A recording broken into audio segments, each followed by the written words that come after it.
And thank you, Dr. Della Vila, for the invitation here. I really appreciate that. I want to thank, I bring regrets from Dr. Fu for not being here, and he wishes he could. We're going to talk about anatomic double bundle versus single bundle ACL reconstruction as we do it in Pittsburgh. This is the Pittsburgh experience. Unfortunately for my wife and little daughter, I don't have too many disclosures to relay. This is a beautiful Pittsburgh. I bring greetings from Pittsburgh. This is our city. We're on the south side. As Dr. Della Vila mentioned, it's very important to have a facility that incorporates everything there with you. This is where we see our patients. We have our physical therapy right next to it. The patients come back, see us there. If there's any problems, the physical therapist grabs us right away, and then the patients go on to this indoor and also outdoor facility to get back into their training regimen. So everything is all located in a very central location. Very important to have these patients do that. What we're going to talk about today, anatomic ACL reconstruction takes into context the anatomy, very important. We espouse individualized surgery for all of our patients. Our goal is to promote the long-term health of the knee, and ultimately we are working on improving our outcome measures. How do we define anatomic ACL reconstruction in Pittsburgh? Is the functional restoration of the ACL to 1, the native dimensions, 2, the collagen orientation, and 3, the insertion sites of the anterior cruciate ligament. Our graft choice should be matched to the patient's needs and be able to restore approximately 60 to 80% of the native insertion sites. We used to think that number was a lot higher, but when we went back and looked at all of our data, we come out to about between 60 and 80% so far. We provide the patient with the best potential for successful outcomes if we achieve those goals. Before we talk about the reconstruction, it's important to review the anatomy of the ACL. Here it's a beautiful cadaver specimen at 90 degrees. You see a very nice anteromedial and posterolateral bundle. The two bundles are different sizes and insertion areas, but they function synergistically to provide normal knee kinematics.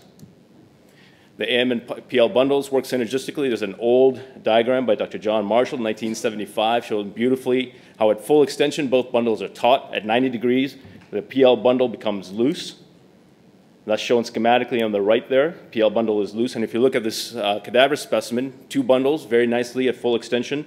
And as you bring the knee down to 90 degrees, you get the PL bundle becoming slightly loose. And what does this do? This allows rotation of the knee. Very important. You don't place these grafts in the right position, you're going to lose a lot of this.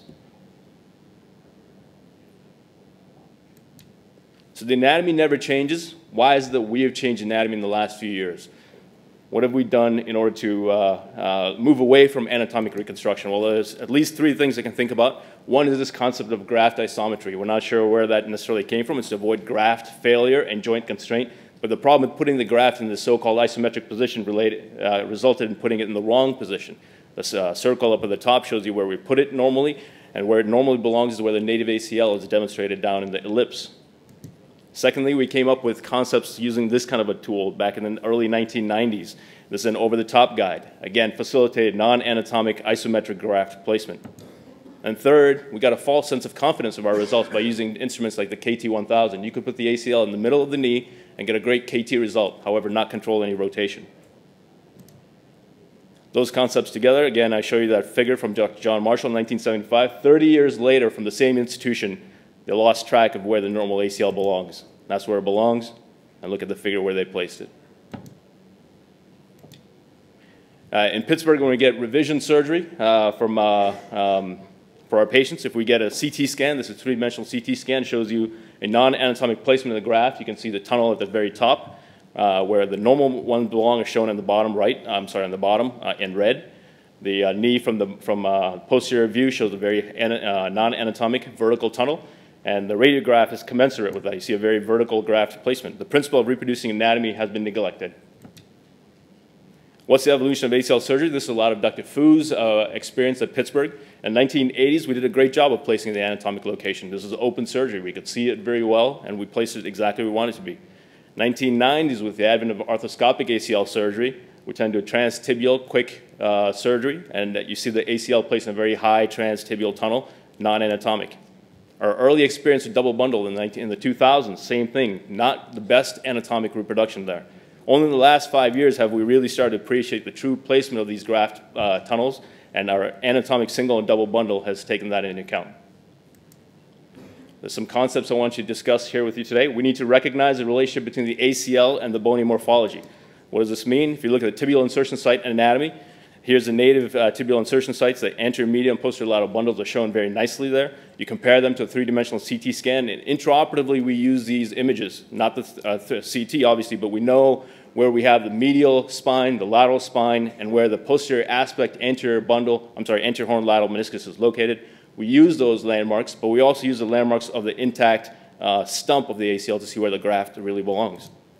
Same thing for the femoral insertion site. Nice depiction of the AM and PL bundle. If you look on the right, that's an excellent example of a three-dimensional CT scan showing the beautiful bony anatomy. Two major ridges I want to show you. The lateral intercondylar ridge, the ACL belongs not anterior. That marks the most anterior aspect of where the ACL should go. And the AM and PL bundles are split by the lateral bifurcate ridge shown on that diagram as well. Again, this is a publication we showed in 2007 showing that very nicely. If you look at the diagram on the left, the scope is in the anterior medial portal, and you look at the lateral condyle there. You can beautifully see in the black triangles there, the lateral intercondylar ridge. The ACL belongs just beneath that, and the AM and PL bundle should be split with that bifurcate ridge.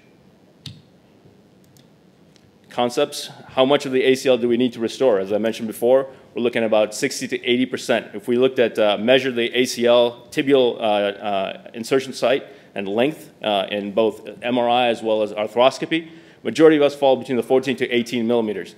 For those under 14 millimeters, we always do a single bundle reconstruction. Those over 18 millimeters are good candidates for double bundle reconstruction. Many of them, most of us fall between 14 and 18, and that's a choice between a single bundle and a double bundle reconstruction. The key here is that we need to make individualized ACL reconstruction. One size does not fit all.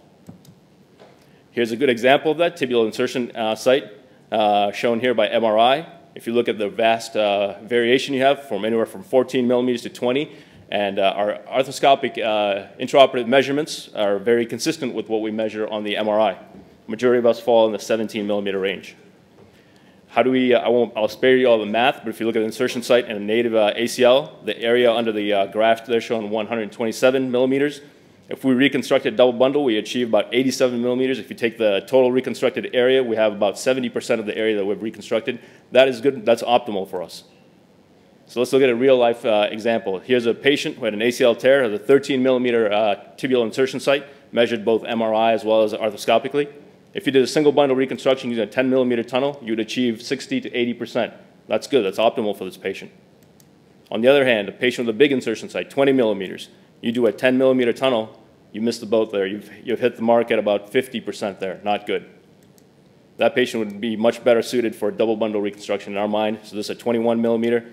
We do two tunnels there, an AM 8 millimeter and a PL 7 millimeter. We achieve a total graft reconstruction of 60 to 80%.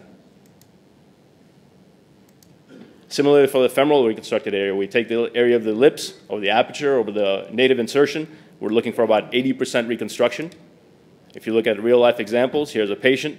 We measure the femoral insertion site. It's about 12 millimeters. We do a single bundle 10 millimeter reconstruction. We're at 60 to 80% of the area reconstructed. That's good. On a patient with 18 millimeters, on the other hand, if you did a standard single bundle reconstruction with a 10 millimeter tunnel, again, not optimal, only 50% of the area reconstructed. You do a double bundle on the same patient, and you get 80% of the area reconstructed, which is good. Insertion site variations, tibial insertion site, 12.9 millimeters, 24 millimeters on the patient on the right, shown arthroscopically exactly the same. One patient gets a single bundle reconstruction, the other double bundle based on their tunnel, based on the insertion sites. We also measure the notch in all of our patients, significant variation in notch height and notch width. Very narrow notches, not great candidates for double bundle. You have to be very careful with those patients. You have very little margin of error in narrow notches. We also measure preoperatively ACL length. Intra-articular length is measured in all of our patients. Significant variation there as well. We measure the inclination angles. Normal range is from 43 to 55 with respect to tibial plateau, and all of our patients get these measured. Furthermore, we measure the quadriceps and patella tendon measurements preoperatively. The patient on the left there showing 9.7 millimeters quadriceps tendon, good candidate for either single or double bundle. The patient on the right, 6.3 millimeter quadriceps tendon will not suffice for a double bundle reconstruction using that graft alone. Furthermore, we do specialized imaging at University of Pittsburgh. You only see what you know. Here we have oblique planes on all of our MRIs. And if you look at the oblique sagittal plane, you see very nicely an AM and a PL bundle shown there nicely. Complete tear of the ACL, you see both bundles are torn AM on the left, and as well as a torn PL bundle. See that in an oblique coronal view as well. How does this help? If you just tear an isolated PL bundle, AM is intact. Isolated AM bundle injury, PL intact, you can do a single partial augmentation on these patients. Furthermore, we do a matched anatomic single bundle reconstruction. This is not trying to convince you to double bundle. If you do a single bundle, it's just as good. It's just that it has to be matched. So here's the AM and PL on both the femur as well as the tibia. This is what we used to do in the past. We did a transtibial tunnel mismatch. What used to be is a PL to a high non-anatomic AM. Many people do an AM to AM. That's great surgery. There's no problem with that. At Pittsburgh, we try to match the difference between the AM and PL. We try to achieve that, go right in the middle of those two bundles for our single bundle reconstruction. So we do individualized surgery because there's a large variation in the population. Anatomy is a three-dimensional concept. You have to look at it from multiple angles. I'm going to show you two examples of recent patients that we've operated on. Patient number 1, both have torn their ACL. Patient number 1 is a 12.9 millimeter tibial insertion. Patient number 2, a large tibial insertion, 20.5. Inclination angles, intra-articular length. Quadriceps patella tendon, again, 9.7 on the left. Patient on the right, not great quadriceps, 6.3, not a beefy quadriceps tendon. On the patient on the left, his tibial insertion site, less than 14. On the one on the right, greater than 18. That means one is a good candidate for single bundle, the other is a good candidate for double bundle. This is what we did. Patient 1 got a single bundle quadriceps autograft reconstruction. Patient number 2, they need a significant amount of collagen in there if you want to achieve that 60 to 80%. One, semitendinosus is not going to be enough along with the gracilis, so we do a hybrid construct. It's autograft semitendinosus supplemented with an allograft semitendinosus, gives you a healthy amount of collagen in those tunnel reconstruction. All of our study patients get a postoperative CT scan. That's what this shows after we've reconstructed a single bundle quadriceps autograft, as well as a postoperative MRI. Shows you a really nice reconstruction there, as well as a double bundle on the right. We've achieved our preoperative goal, which is to try and reconstruct the same native ACL that they had, 13 millimeter tunnel, 20, and we also match the inclination angles, as well as the intra-articular length. So this is a study Dr. Fu published recently, prospective randomized clinical evaluation, conventional single bundle compared to an anatomic single bundle. Compare that to an anatomic double bundle reconstruction, 280 plus cases, 5-year follow-up, greater than 85%. Anatomic single bundle was shown to be superior to the conventional single bundle. There was small but significant differences between the anatomic double bundle being better than the single bundle. We have to eliminate non-anatomic ACL reconstruction as a risk factor for osteoarthritis. Nice paper out of Australia shown recently where they looked at multiple predictive factors of osteoarthritis. They thought that non-anatomic reconstruction is not considered a risk factor for osteoarthritis. At Pittsburgh, we don't quite believe that yet. We looked at multiple papers in 10-year span. Only 88 claimed to be anatomic, but only 61 of those actually describe what anatomic reconstruction really means. This is a non-anatomic tunnel reconstruction shown from a previous paper. You see amount of osteoarthritis. Certainly the meniscus plays a huge role in this, but non-anatomic placement probably does as well.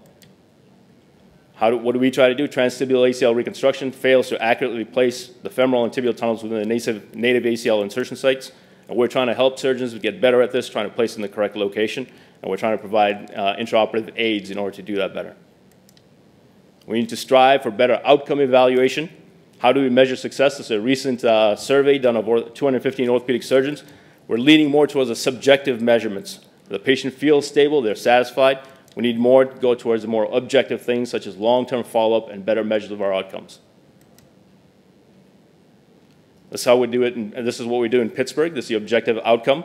Dynamic stereo x-rays is what we use in many of our patients trying to get better imaging. They run on a treadmill after an ACL reconstruction. This is what we find. We're taking multiplanar x-ray images of these patients to study them, put them in a three-dimensional CT scanner, generate a three-dimensional model, and we look at that and see what the reconstructed joint compared to the native joint really looks like. We can measure up to 1 millimeter and 1 degree of side-to-side differences. So this is a study we have funded. This is Dr. Fu's study, anatomic single bundle versus double bundle reconstruction. $3 million NIH grant, prospective double-blinded randomized clinical trial. We have 160 subjects we want to enroll. We're about 50 currently. And we're measuring several objective measures to see which one of these graphs is going to provide a better outcome. So in conclusion, ACL anatomy is the foundation for all basic science and clinical studies. Surgery should be individualized to the patient. There's no one-size-fits-all. We need to understand the double bundle principle in order to perform a single bundle reconstruction. And finally, we need to strive towards better objective evaluation. Our take-home message here is better restoration of ACL anatomy will lead to better restoration of the knee joint function. We see several professional football players in Pittsburgh. The one that takes up most of my time currently is her, though. Thank you.